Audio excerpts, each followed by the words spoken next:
جب جب میری لائف میں کچھ برا ہوتا ہے نا میرے ساتھ، تو مجھے ہمیشہ وہ اپنی بے ادبی یاد آتی ہے جو میں نے دربار پہ کی تھی. اس کو آپ گستاخی کہہ لیں، بے حرمتی کہہ لیں یا توہین کہہ لیں، وہ ہمیشہ میرے ذہن میں آتی ہے. تاکہ میں نے جان بوجھ کے نہیں کی تھی، مگر پتہ نہیں کیسے ہو گئی. تو میں وہ دھاگا شاگا باندھ کے دربار پہ اگر آپ جاتے ہو تو آپ کو پتہ، دھاگا شاگا باندھ کے چادر چادر چڑھا کے دعا مانگنے میں مصروف تھا بابا جی سے. تو وہ ایک صاحب آئے، انہوں نے کہا یار یہ چادر پکڑ کے چڑھا دو.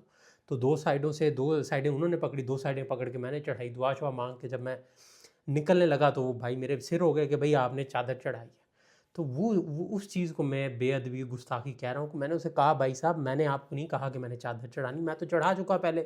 یہ تو آپ نے مجھے کہا کہ دو سائیڈیں پکڑنا، آپ نے دو سائیڈیں اس سائیڈ سے پکڑی، دو سائیڈیں مجھے پکڑائی اور ہم نے چادر چڑھا دی. میں نے تو آپ سے درخواست نہیں کی. تو وہ مجھے لگتا ہے کہ وہ جو بے ادبی اور گستاخی ہوئی ہے نا، اس کی وجہ سے میری لائف میں مشکلات آتی ہیں. یہاں تک کہ میں نے اس بندے کو نہیں کہا، وہ زور و زوری میرے کھاتے میں ڈال رہا ہو پیسے دے پیسے دے، بس اس بندے کو جھٹک کے میں وہاں نکل کے. حتیٰ کہ میں نے دھاگا بھی باندھا تھا، اپنی پہلے چادر بھی چڑھائی تھی، منت بھی، سب کچھ کیا تھا، مگر پھر بھی مجھے یاد آتا ہے کہ وہ میری غلطی ہے. کیا پتہ اس بندے کی بد دعا لگی ہے یا بے حرمتی ہے، مگر جب بھی کچھ برا ہوتا ہے مجھے وہی واقعہ بار بار ذہن میں آتا ہے.